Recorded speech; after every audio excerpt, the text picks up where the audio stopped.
tutandise okunoonyereza ku mbeera eyabaddewo ekiro ekikeeseza olunaku olwaleero ku Shanzibar. Kyenjagala okukakasa nti poliisi yaffe y'e Kabalagala erina omukyala Sandra Teta agambibwa okuba nti no yalumizza musajja we mu ngeri ey'okuba nti no yamukoonye emmotoka ababadde okuwonaaga aboojo bwe bagamba nti no kyabadde kigenderere. Mu luzungu tukiyita unlawful wounding. Bbaawe nga bwe mumanyi nti ye Douglas Mayanja abasinga gwe bayita Wizo essaawa zino akumbibwa mu ddwaliro Ensambya oluvannyuma lw'okuba nti no yasookedde mu ddwaliro gye bayita Mukwaya ne balemererwa ne bamwongerayo Ensambya gyali essaawa zino. Emmotoka egambibwa okuba nti no yakozeseddwa namba UBH 148Y Mercedes Benz white in color naye essaawa zino ekuumibwa ku poliisi yaffe y'e Kabalagala. Tetunnafuna statement ya Sandra essaawa kuba baamuleese kiro tuli mu nteekateeka lyakuba nti tumugya mu statement nga kwotadde bwe tunaaba tumaliriza nga n'omulwadde azzeeko engulu tumuggyeko naye statement ku biki ebyabaddewo. Oyinza osanga nga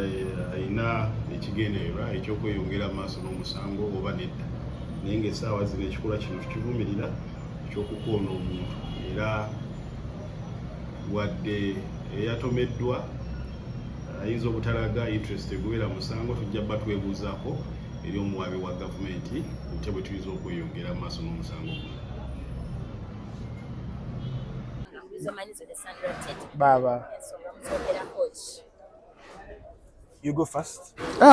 Yogera ku nsonga mwaba kuba abakyala. Tetukuba abakyala. Abakyala akyali beekyanga. Tuvumirira ekyokukuba mu mbeera yonna, naye eno nsonga y'abafumbo yagetinze out of hand nga nawe tubeera gye tuwangaalira. Tuba n'obutakkaanya ne tulwana ne tukuba amasepiki ne tukuba emirawo. I believe ne Wizo ne Teta kye bali mu kubanga bayitamu, and this is not the first time okubanga bayombaganye ne beekuba. Mujjukira mu 2023 ebyatuuka ku Teta okitegeera. Ku mulundi guno kituse ku Wizo which is kibi mu kutwaliza awamu, but it happened. Naye katusuubire nti nno at least situation eno yebeera esembayo kuba tetwagala kuweekinga ku mawulire mabi aga either omu ku abo nga tumufiiriddwa ng'ate omu ku bo era yakozeeko munne ekintu ekyo. So ndowooza wano tulina okusabira ennyo ababaliraanye okumpi, bakwano baabwe, abazadde, okubanga basobola okubakonsoolinga bombi so omu, kuba ndowooza anger issues ziri ku sides zombi, ate ng'okunyigira kubeera kw'abuntu naye ate okuba kutuuse mu kaseera kano bwe kati nga osobola okutomera omuntu wooti ate obusungu bwa bwatumbiizi nnyo. So ebibaleetera okusunguwala ebyo birina okuba nga bisinga okukolebwako, tubeere nga tuba maintaininga bombi kubanga bali very very important eri eggwanga. Kyensembye ey'okuwulira nga Sandra Teta yabadde yakwatiddwa dda nga ali ku police station y'e Kabalagala awo, ate ku side eno omulwadde gyali era banawe omukwano muzibu kuba ate n'omulwadde ali mugamba baddange nze omukazi wange temumukwatako, ensonga zaffe fe abazimanyi nze musonyiye. So otegeera nti n'ensonga z'abaagalana zibeera much deeper than what the eyes can meet. Yes. Kirwa. Ati kati ekyantambi okwakwala n'entambi ebimugambo ebyabaagana, there is no relationship which is bigger than your health or your mental health. Bw'olabanga kiganye nga mugezezzaako mwekuba, but eventually Wizo is not also happy. Wajja kibaga mu kamera ky'omukyala musonyiye mukyala wange naye yamanyi kyawulira. Juka buli omu abadde aboiringa alina obusungu. So banga relationship ng'eganye, you can choose any Becky. Very simple. Banga abikutambua, choose any Becky. Ensetambule. Move on. Funa omuntu omulala. Funa next of kin gwoba ofuna. Fairo zijja zipairinga. Omukazi tanyo balunaku lwanyo balwagamba mbu ngenzi. Abajja apairinga nga fairo zijja zigejja mpola mpola. Wankuba nyendako ebba kuba mulimu infidelity. Mulimu okulya ebbali bonna ba John Walker. Batambuze bonna batambuze bubamu. Those who know they know. Osegeera. So twemwe kakanga relationship tugibeereko tugifiireko bufiizi batemne nga boolaba because mwagala buli omu alina obusungu. Era Wizo nze mwamagezi wabanga avudde ku ddwaliro asoka au mune kagenda abaddu bagende mu nsi ku bizinga beereyo yekka. Ngate kati nze sijja kwagala Wizo agende yekka. Wizo ebbanga lino omuntu abadde asinze okumubeererawo. Ebyo nga baala bonna badduse. ate abadde mukyala we Sandra Sandra Teta mukola kachamba male kwetta tebagenda kwetta senga yatomedde magulu tebagenda kwetta nga yatomedde mutwe tebagenda kwetta kati mulina obwo bwabanga akumalako emirembe Teddy Bugingo ha yes Teddy Bugingo ha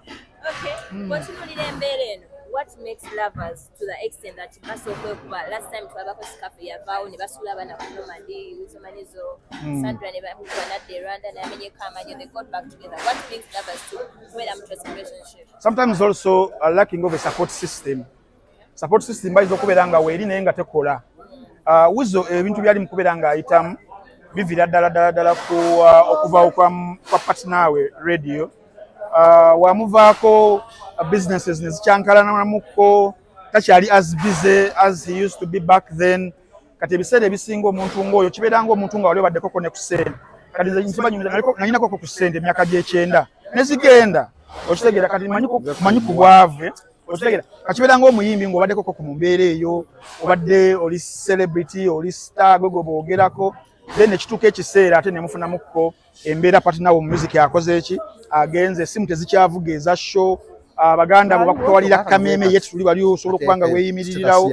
ebyo ne bibuildinga mu bwongo bw'omuntu n'abeera nga afuna mental breakdown so Wizo kyali mu kubeera nga ayitamu nti support system eyali soose yali badde kubeera nga emubudaabudayo ng'omuntu okumulaga nti no Wizo okyali w'amaanyi eno period gy'oyitamu Yesu eri n'essi ya lubeerera. We've seen a lot of stars abagenze mu sabbaticals oyina amala sabbatical ya myaka nga 10 n'amala n'akoma but ekyennaku nti system ya Uganda ya music ogendera mu sabbatical ne baba ya mwezi gumu oyinza okujja mu pipa bwebo obuzibu obukola ki obuliwo so Wizo musajja wattu alina bingi nnyo ebipayiringa naye ebisinga biri mental ebirala biri monetary bya nsimbi kati ate ebyo omukwano okasabeera nga mentally you are not okay monetary you are not as fine conflicts ngezo zigenda kubeera nga bebaana baliwo bebakukyalira buli lunaku ng'ensonga ezo zigenda kubeera nga zivaawo so mulina ndowooza singa tusobola tufikisinga ebyo ebibiri ebyo mentally ne wano mu nsawo tuyinza okwewala situations ezo ez'okuba nga balwana bayombagana ng'omukwano because omukwano gufunamu challenges mu nsonga ezo ebbiri Twitter naye neyekyanga nga William naye holdings ekimala eno Wizo nga naye alaba so ne bibeeraawo naye nga nze mulimbirivinga nti conflicts they are part of fa abantu naye era Shalom nga wagambye mulimu situations ezimu nga ziri life threatening you just have to run for your life naye kansuubire nti tubala mbadde ngamba nti maybe this one is going to be the last otherwise egenda okuddako awo tegenda kubeera baawukanye. Should you think Shalom, like people say, is Papa depressed? Yeah, of course he is from day one, from back at 2018. Naye kibasumba lwaki obuuzi bati bali mu toxic relationship kati buli omwatu lyanga ontasobola bbaawo munne waatali ono muyita obusimbu mukyala Wizo ye kimukolera ye nga kyayagala kyala yingirako mukyala Wizo okitegeera kati ngaalaba ate kati benefits agenda okufiirwa senga mba nvuddeyo naye kimala Wizo newe yali mu America yagamba zawedde njagala waliwo omuntu akutegeera nga mwetegeera mukubwa mwenna digida mwenna mukola ati ne muvaako mwenna kati nga mwetegeera nga mu abantu twa relationship ezi toxic ziwanganye osingeeza mu abasabira ezamu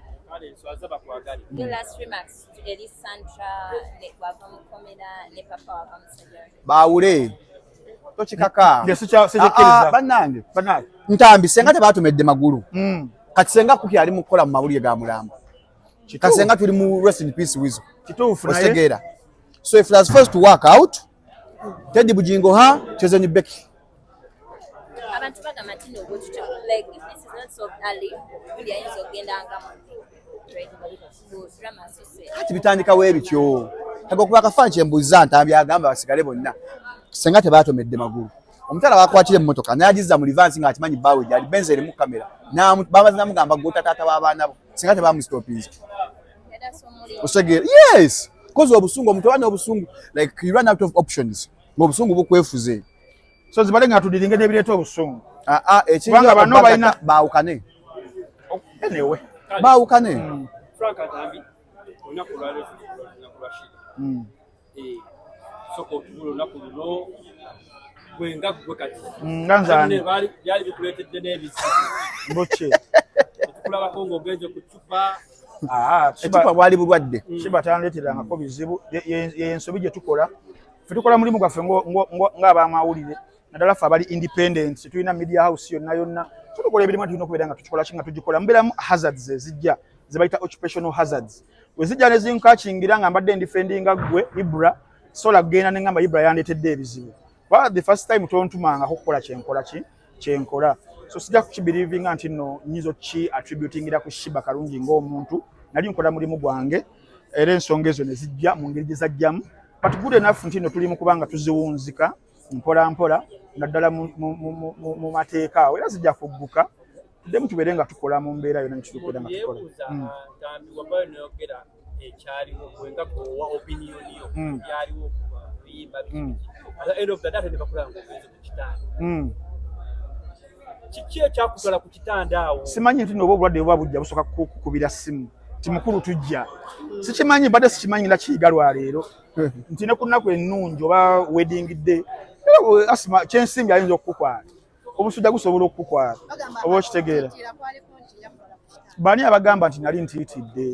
omuntu abeera omutitizi neggwanga aba yali fulube n'okubanga at the end of the day obanga olina omusango polisi ya Uganda ng'ekunoonya ng'ekwagala n'oba weekose mu kinnya kya Messi ekujjayo so omutitizi ayinza n'okufuluma bayeekolera baafuluma bali Kenya ba misango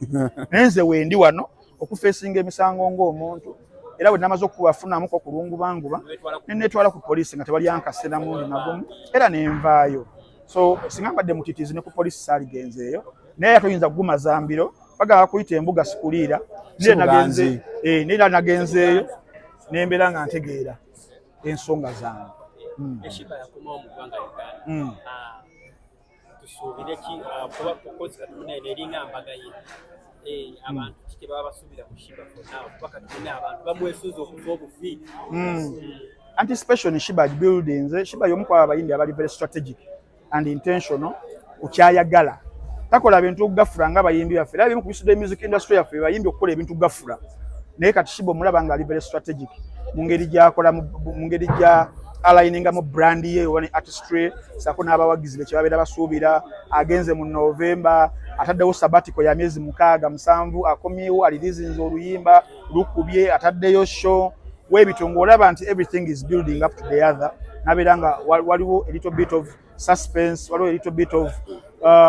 anticipation and enthusiasm nga yawaggulu nnyo nabeera nga abibuilding omulundi gumu n'ogenda okujjanga ebbugumu oluwulira essaawa zino abantu bennengedde abali mu press conference basinga abantu abajja ku show ya Ragadi basinga abantu abajja ku show ya Kabuye Ssemboga basinga abantu abajja ku show ya Muzeeyi Magala basinga abantu abajja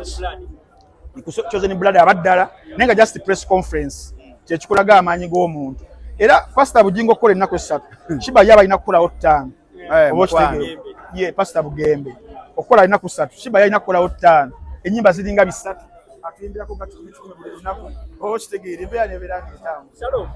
Wanyi nkulaba gy'olaga ndabayo yafuna abantu yafuna ani Chosen Blood temwabalaba temwabalaba well ebiseera ebisinga bagamba nti omuyimbi omukyala bagenda n'azaala kariya ye efaamu somewhere ati twalabye Shiba yakomyewo tulaba anti eba yafa nga talina works ziriwo naye wabanga wakawaali kati nga Shiba ennyimba weeziri ebintu bitambula oba tafa bano abafa bano abayimba bandi nyimba ku mikolo nyimba kwalula balongo abo Amatha Mukisa bayimba ku balongo yimbira birthday tayinza kuddangulu oyise ojo kanyaka Shiba mbiri agukuumye hips zeeyongedde n'oli azaala omwana omu ogaba ne bazaala njovu yenna nga akutusaaweddewo omuntu kasita ofuna ssente byonna bikole era senga nange nfuna ssente ntambye mukendeeza omutwe nono agenda akendeeza emimwa musajjale osegera if you have money gani bakendeeza emimwa okitegedde kati musajja agenze yamukendeeza olubuto that is what money can do okitegedde Chosen Beki alina akabina kawanvu bwe kati kalinga tumale yakoze kakole Chosen Beki yajja alina akabina omusajja wagamba omusajja yamuwa emirembe aliwa oli amiri yali amubonyabonya ona ajja mukuba omuntu nga liwakuba bakukuba kubaako ekikulondi wange liwakubwa bajja mukuba ekifindi ky'okuba bajja mukuba